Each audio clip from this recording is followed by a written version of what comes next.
અત્યારે પ્રસાદ બપોરે નહીં લીધો, નાસ્તો કરે બહારનો પછી નડે નહીં. બહારનો શું નાસ્તો કર્યો?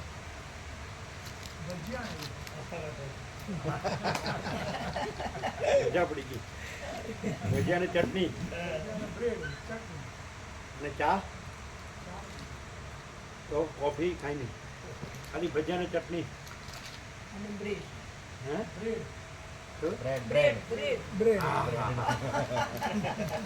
બરોબર.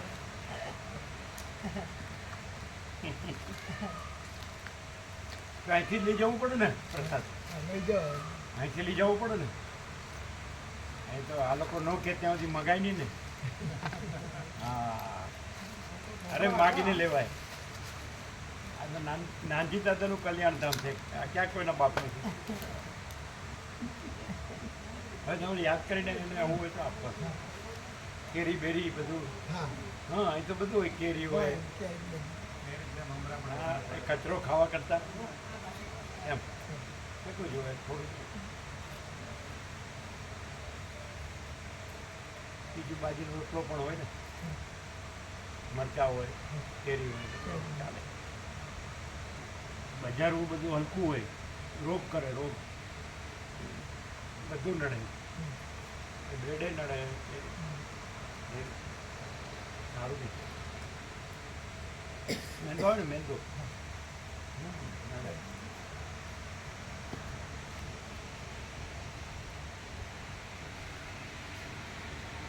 એટલે આવું કરો એટલે શું પછી થાય, પાછું આવવું હોય તો આવવાનું દિન ન થાય કે ચાલો બહાર ખાવું પડે તો ઘરે જઈએ, પછી એવું થાય.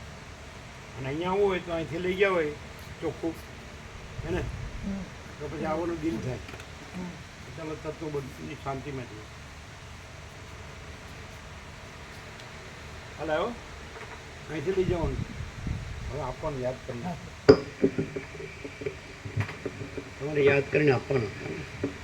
નહીં તો શું થાય, બહારનું ખાય પછી એમ થાય કે રહેવા દેવું, એને જવું કરે જઈએ, એવું થાય. કચરો ના ખવાય. ઓમ બરાબર.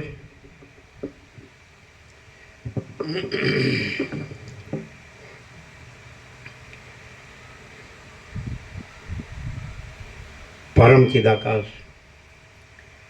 परम ज्योति, अखंड ज्योति, अनंत पूर्ण परम चिदाकाश, परम शांति, स्वयं सिद्ध, स्वयं प्रकाश, स्वयं पूर्ण, स्वस्वरूप, यही सब कुछ है, इसके सिवा कुछ नहीं है. शून्यभास, अनंत कोटि, महाकल्पो है ही नहीं. वशिष्ठ राम उत्पत्ति प्रकरण राउंड 39 राउंड.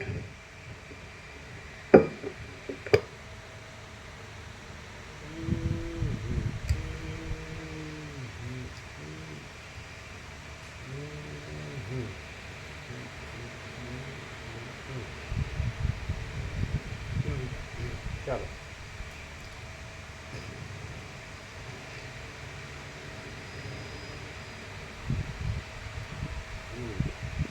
આદ્ય પરબ્રહ્મ સદગુરુ દેવ કી જય.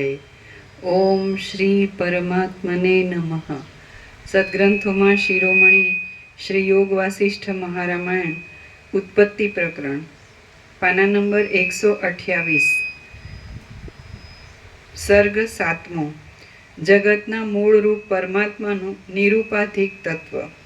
આ 7મા સર્ગમાં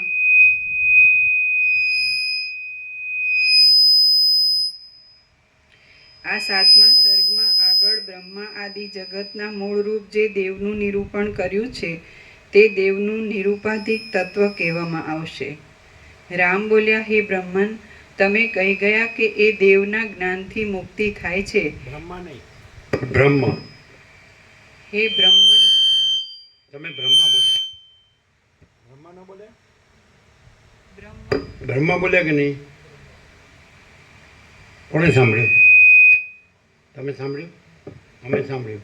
બ્રહ્મા. બ્રહ્મ છે કે બ્રહ્મા? બ્રહ્મન. આપણે બ્રહ્મા જેવું ન સાંભળ્યું?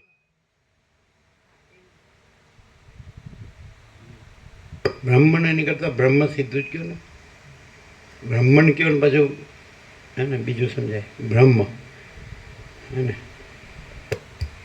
રામ બોલ્યા, હે બ્રહ્મ, તમે કહી ગયા કે એ દેવના જ્ઞાનથી મુક્તિ થાય છે, તો એ દેવ ક્યાં રામ રહે? બોલ્યા એ બ્રહ્મન.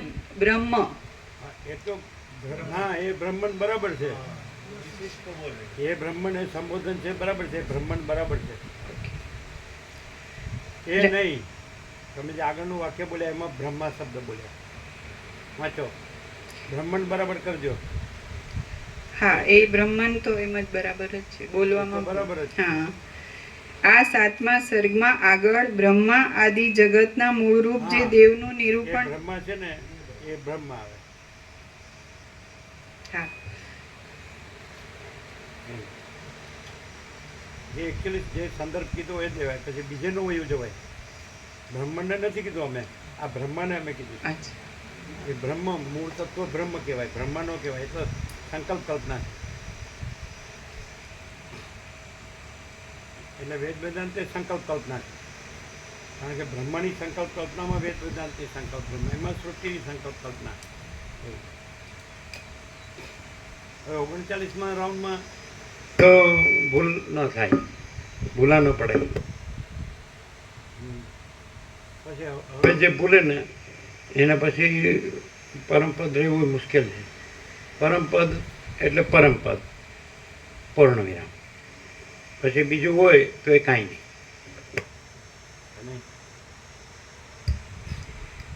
આ 7મા સર્ગમાં આગળ બ્રહ્મ આદિ જગતના મૂળરૂપ જે દેવનું નિરૂપણ કર્યું છે, તે દેવનું નિરૂપાધિક તત્વ કહેવામાં આવશે. હા, બ્રહ્મનું. રામ બોલ્યા, હે બ્રહ્મન, તમે કહી ગયા કે એ દેવના જ્ઞાનથી મુક્તિ થાય છે, તો એ દેવ ક્યાં રહે છે? અને મને અમે ક્યાં કહેતા હોય, તમે બીજે લઈને કહો કે અહીંયા તો બ્રહ્મણ બરાબર છે, પણ અમે ત્યાં ન કહેતા હોય. એટલે હવે તો પછી સાચાને પછી ખોટું બતાડીને પછી સાચાને ખોટું કે એવું બધું ના કરાય. અમે જ્યાં કીધું હોય ત્યાં જ લેવાય. આ તો પ્યોર માતૃભાષા છે. અમને દેવભાષા નથી આવડતી. એમાં તો અમે અસંસ્કૃત છીએ.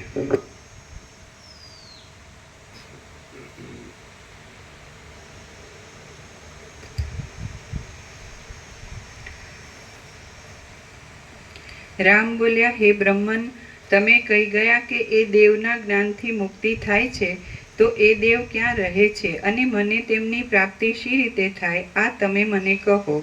વશિષ્ઠ બોલ્યા, મેં જે દેવ વિશે કહ્યું છે તે દેવ દૂર રહેતા નથી, પણ સર્વદા શરીરમાં જ રહે છે. તે ચૈતન્ય માત્ર છે, એમ શાસ્ત્રોમાં પ્રસિદ્ધ છે. સઘળું જગત એ દેવમય છે.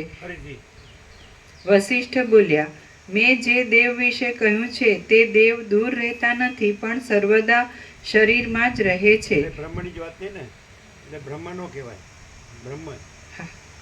તે ચૈતન્ય માત્ર છે, એમ શાસ્ત્રોમાં પ્રસિદ્ધ છે. સઘળું જગત એ દેવમય છે, પણ એ દેવ સઘળા જગતમય નથી. એ દેવ સર્વમાં વ્યાપક છે અને એક જ છે. એમાં જગતનો લેશ પણ નથી. સદાશિવ ચૈતન્ય માત્ર છે, વિષ્ણુ ચૈતન્ય માત્ર છે, સૂર્ય ચૈતન્ય માત્ર છે અને બ્રહ્મા પણ ચૈતન્ય માત્ર જ છે. રામ બોલ્યા, બાળકો પણ કહે છે કે આ જગત ચૈતન્ય માત્ર છે અને તમે પણ એમ જ કહો છો. ત્યારે આ વાતમાં અપૂર્વ ઉપદેશપણું શું આવ્યું છે? બાળકો એટલે મૂર્ખાઓ. બાલાહા. વશિષ્ઠ પણ એમ કહે છે, જે પોતાને વેદાંતિઓ બ્રહ્મજ્ઞાનીઓ માને છે ને, એ મૂર્ખાઓ પણ એમ કહે છે કે જગત ચૈતન્ય માત્ર છે, પણ એ લોકો જગત ભ્રાંતિને ચૈતન્ય માત્ર કહે છે. બાલાહા. સમજે?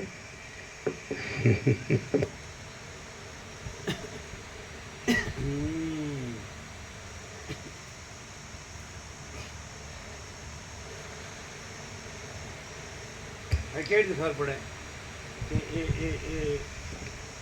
કે એ બધા વેદ વેદાંત બધું ગોખીને બોલનારા હોય તો એ મૂર્ખાઓ છે, કેવી રીતે ખબર પડે એ બાલાહા છે? એ મૂર્ખાઓ પોતાને દેહ જાણતા હોય, એમાં પાછા એમાં જે માનતા કરતા હોય એને બ્રહ્મ કહેતા હોય, અને સાચું જે બ્રહ્મ છે એને ઉડાવતા હોય. એટલે સાચું ઉડી જાય અને ખોટો બ્રહ્મ થઈ જાય.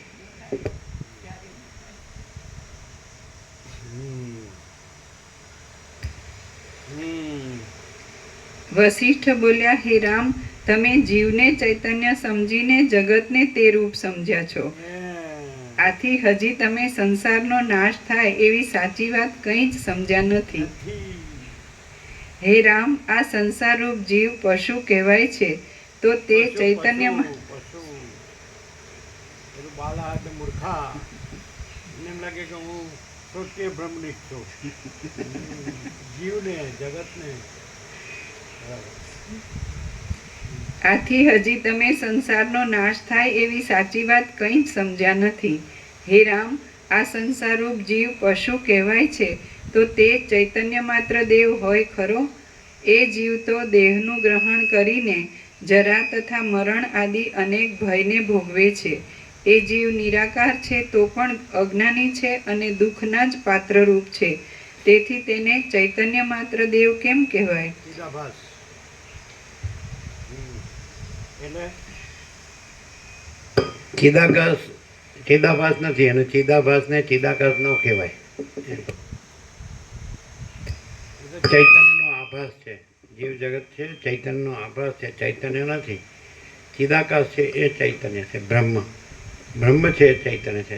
જીવ જગત ચૈતન્ય નથી, ભ્રાંતિ છે. બધા જ વેદાંતિ બ્રહ્મજ્ઞાનીઓ એ ગમે એમ કરીને જીવ જગતને જ બ્રહ્મ કહે છે, ઠરાવે, મેનિપ્યુલેટ કરે. એટલે એ લોકોને મજા ન હોય. એ દ્વૈત ભ્રાંતિ, લઘુતા ગ્રંથિ ભ્રાંતિ હોય જ. દેવ ગુરુ ઈષ્ટ બધાને લઘુતા ગ્રંથિ ભ્રાંતિ હોય, સમજે? એમાં દેવ ગુરુ ઈષ્ટ નથી, સમજે? આનંદ સ્વચ્છ મહાચિદાકાશ, આનંદ શાંતિ છે.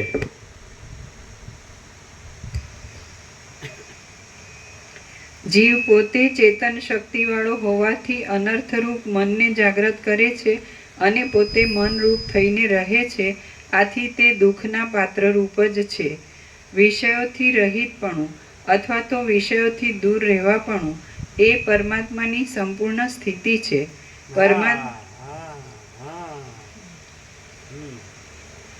વિષયોથી રહિતપણું અથવા તો વિષયોથી દૂર રહેવાપણું એ પરમાત્માની સંપૂર્ણ સ્થિતિ છે. પરમાત્માને જાણવાથી મનુષ્યને શોક કરવો પડતો નથી, પરંતુ જીવ કૃતાર્થપણું પ્રાપ્ત કરે છે.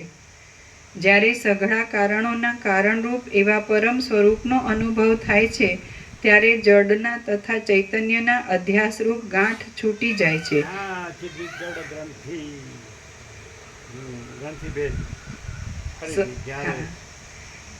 જ્યારે સઘળા કારણોના કારણરૂપ એવા પરમ સ્વરૂપનો અનુભવ થાય છે, ત્યારે જડના તથા ચૈતન્યના અધ્યાસરૂપ ગાંઠ છૂટી જાય છે. સઘળા સંશયો ભેદાઈ જાય છે અને સઘળા કર્મોનો ક્ષય થાય છે.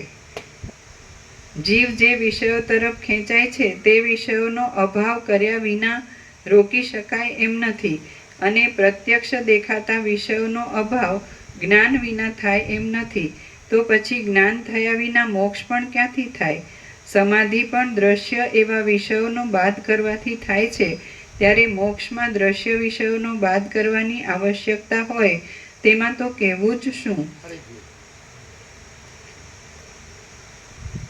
જીવ જે વિષયો તરફ ખેંચાય છે તે વિષયોનો અભાવ કર્યા વિના રોકી શકાય એમ નથી, અને પ્રત્યક્ષ દેખાતા વિષયોનો અભાવ જ્ઞાન વિના થાય એમ નથી.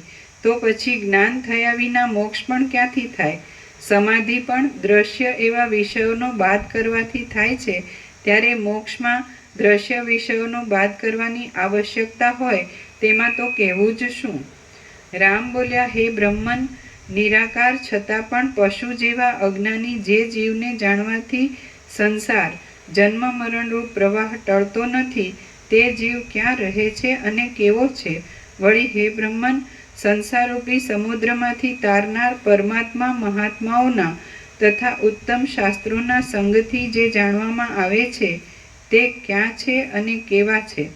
વળી હે બ્રહ્મન, સંસારરૂપી સમુદ્રમાંથી તારનાર પરમાત્મા મહાત્માઓના તથા ઉત્તમ શાસ્ત્રોના સંગથી જે જાણવામાં આવે છે તે ક્યાં છે અને કેવા છે? આ તમે મને કહો.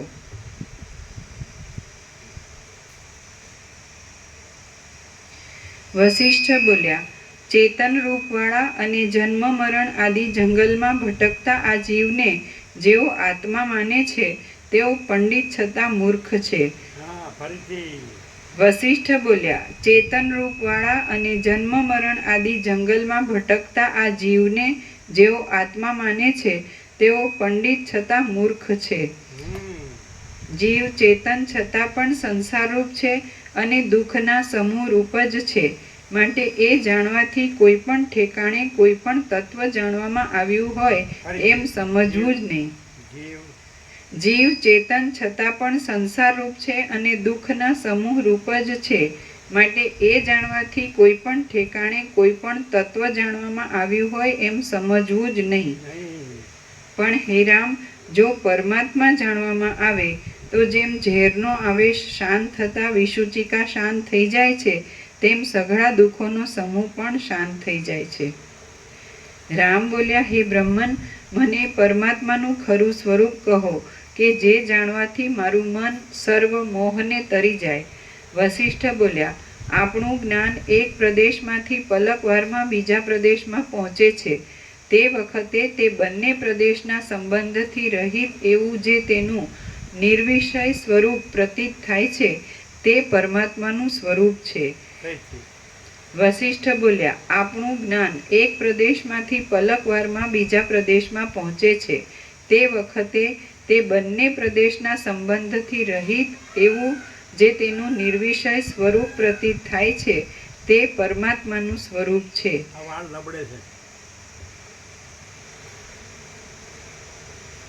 તમારામાં લટ કે અમારામાં લબડે છે? ના, અમારા પ્રકાશમાં ટાઈપો જ છે.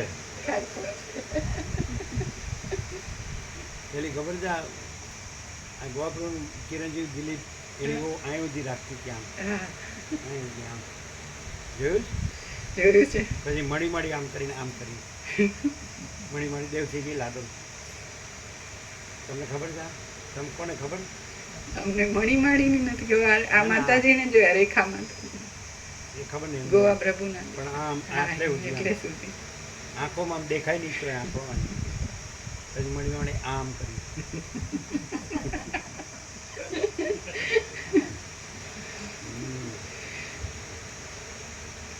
વસિષ્ઠ બોલ્યા, આપણું જ્ઞાન એક પ્રદેશમાંથી પલકવારમાં બીજા પ્રદેશમાં પહોંચે છે.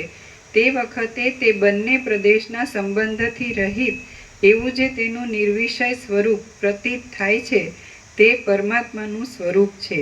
જે જ્ઞાનરૂપી મહાસાગરમાં સંસાર, નાશ આદિ કોઈ વિકારોને પ્રાપ્ત થયા વિના પણ અત્યંત અભાવ પામે છે તે પરમાત્માનું રૂપ છે. દ્રષ્ટા અને દ્રશ્યનો ક્રમ જેમને તેમ રહ્યા છતાં જેને વિશે અસ્ત પામી જાય છે અને જે ભરપૂર છતાં પણ સઘળી કલ્પનાઓને અવકાશ આપે છે તે પરમાત્માનું સ્વરૂપ છે.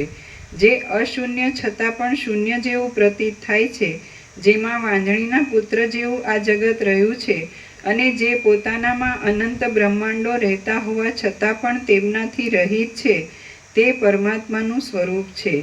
જે મહાજ્ઞાનમય છતાં પણ આપણા વૃત્તિ જ્ઞાનની પેઠે ચલિત નહીં થતાં મોટા પથરાની પેઠે અવિચળ રહ્યું છે અને જેમાં જળ તથા ચેતનરૂપ સઘળા જગતનો સમાવેશ થાય છે તે પરમાત્માનું સ્વરૂપ છે. બહારના તથા અંદરના વિષયો સહિત આ સઘળું જગત જેની સત્તાથી સત્તા પામ્યું છે તે પરમાત્માનું સ્વરૂપ છે. જેમ પ્રકાશથી દેખાવ જુદો પડતો નથી અને આકાશથી શૂન્યપણું જુદું પડતું નથી, તેમજ આ જગત કલ્પિત હોવાને લીધે જેના સ્વરૂપથી જુદું પડતું નથી તે પરમાત્માનું સ્વરૂપ છે.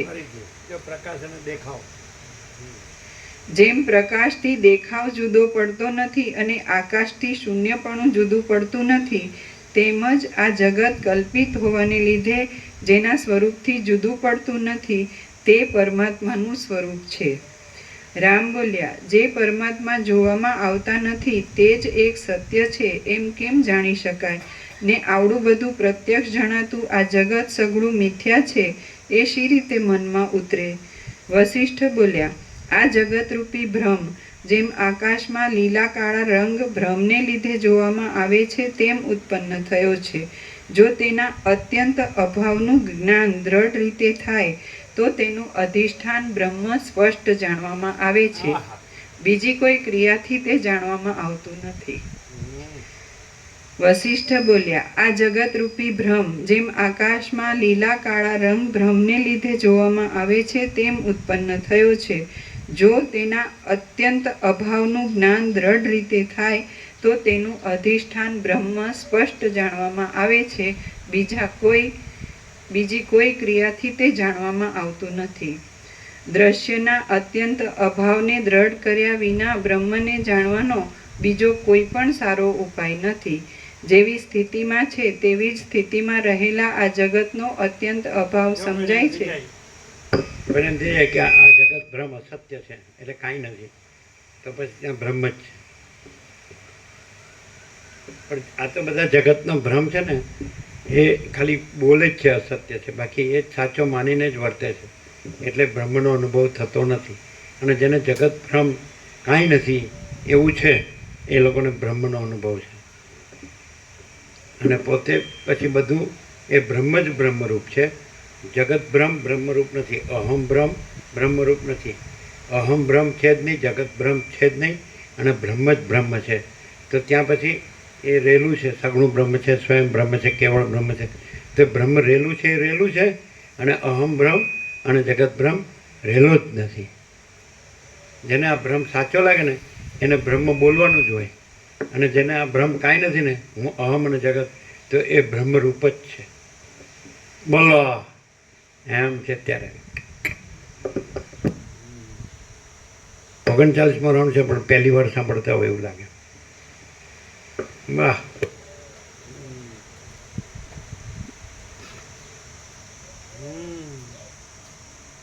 આ મેળ ખાય છે એટલે જ અખંડ સહજ રહ્યા છીએ. અનંતપૂર્ણ નિરપેક્ષ અને વસિષ્ઠ, તો એનું જે પરબ્રહ્મ પરમાત્મા સ્વરૂપ એની સાથે બરાબર મેળ ખાય. કારણ કે અનંતપૂર્ણ નિરપેક્ષમાં પણ અહમ અને જગતરૂપી સાપેક્ષ ભ્રમ છે જ નહીં. તેમ વસિષ્ઠમાં જે પરબ્રહ્મ પરમાત્મા સ્વરૂપ છે એમાં પણ અહમ અને જગત એ ભ્રમ છે જ નહીં. અહીંયા મેળ ખાય. એ રીતે શિવરસ રીબુ ગીતા સારમાં પણ એ પરબ્રહ્મ અખંડ સચ, કેવળ પરબ્રહ્મ અખંડ સચ્ચિદાનંદ જ છે, અને બીજો ભ્રમ છે જ નહીં, દ્વૈત ભ્રમ છે જ નહીં. એટલે ત્રણેયમાં મેળ ખાય એટલે આ રીતે મેળ.